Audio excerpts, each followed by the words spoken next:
जी अस्सलाम वालेकुम, my name is Mohammad Mubashir और आज का जो हमारा टॉपिक है वो sperm count test at home. हम किस तरह घर पर ही अपने स्पर्म की मिकदार को काउंट कर सकते हैं। ठीक है जी, ये एक ऑथेंटिक टेस्ट समझा जाता है। सेम समझ लें जिस तरह हम लोग घर में ब्लड शुगर टेस्ट करते हैं मशीन के ज़रिए और लेबॉर्ट्री से भी ब्लड टेस्ट करवा सकते हैं शुगर का।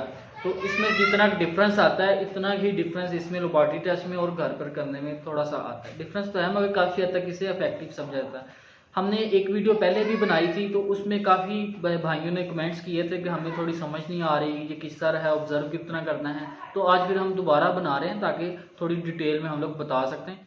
अच्छा जी, सबसे पहले हमें घर पर अपने स्पर्म की मिकदार को काउंट करने के लिए सबसे पहले एक ट्रांसपेरेंट ग्लास चाहिए, बिल्कुल शीशे वाला ग्लास चाहिए या डिस्पोजेबल जिसमें आर पार नज़र आ सके। ठीक है जी, इसमें पानी डाल, इस ग्लास को हमने पानी के साथ भर लेना है। ठीक है जी, तो फिर हमने इसमें डिस्चार्ज डालना है, स्पर्म डालना है। ठीक है, उसके बाद हमने करना क्या है, इसे हमने रख देना है 3 से 5 मिनट तक। हमने इसे ऑब्जर्व करना है, देखना है कि आया कि स्पर्म की जो हमने डिस्चार्ज डाला था वो किस हद तक फ्लोट कर रहा है। अगर तो डिस्चार्ज बिल्कुल नीचे वाली तह में बैठ गया है, ये देखें बिल्कुल नीचे बैठ जाए तो इसका मतलब है हम लोग 100% बिल्कुल ठीक है, एक्यूरेट है, कोई हमें इस तरह का मसले मसाइल नहीं है। अगर हमारा जो सीमेन है डिस्चार्ज जो है ये दरमियान में फ्लोट कर रहे हैं, ठीक है, तो इसका मतलब है कि हम लोग 60 to 70% तक एक्यूरेट हैं। हमें फिर थोड़ी सी एक्सरसाइज की ज़रूरत पड़ेगी, थोड़ी डाइट सप्लीमेंट की लेने की ज़रूरत पड़ेगी। इंशाल्लाह उससे हम लोग 100% तक हो जाएंगे।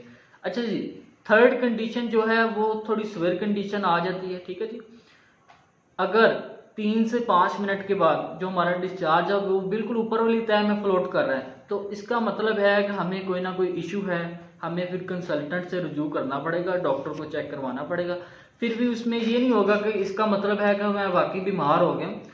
बाज़ दफ़ा होता है फिर हम लेबॉर्ट्री टेस्ट की तरफ जाएंगे, उसमें फिर पता चल जाएगा कि आया कि क्या मसला आ रहा है। ठीक है जी, तो इंशाल्लाह इसमें फिर आपको कुछ सप्लीमेंट्स लेने पड़ेंगे, मेडिसिन लेनी पड़ेगी, ट्रीट करवाना पड़ेगा, तो इससे इंशाल्लाह अल्लाह खैर करेगा। इसमें भी फिर 2 तरह के मसले मसाइल होते हैं, एक एजोस्पर्मिया आ जाता है, उसके अलावा एक ओलिगोस्पर्मिया आ जाता है। ठीक है जी, जब ये 0% पे आ जाता है तो ये फिर जो कंसल्टेंट होता है वही चेक करके फिर वही रिकमेंड करेगा कि क्या इशू आ रहा है। अच्छा जी, उम्मीद करते हैं आप सबको कुछ ना कुछ सीखने को मिला होगा। ठीक है जी, इंशाल्लाह नेक्स्ट वीडियो में हाजिर होंगे। अपना ख्याल रखें, वीडियो को लाइक और सब्सक्राइब लाजमी करें। अल्लाह हाफिज़।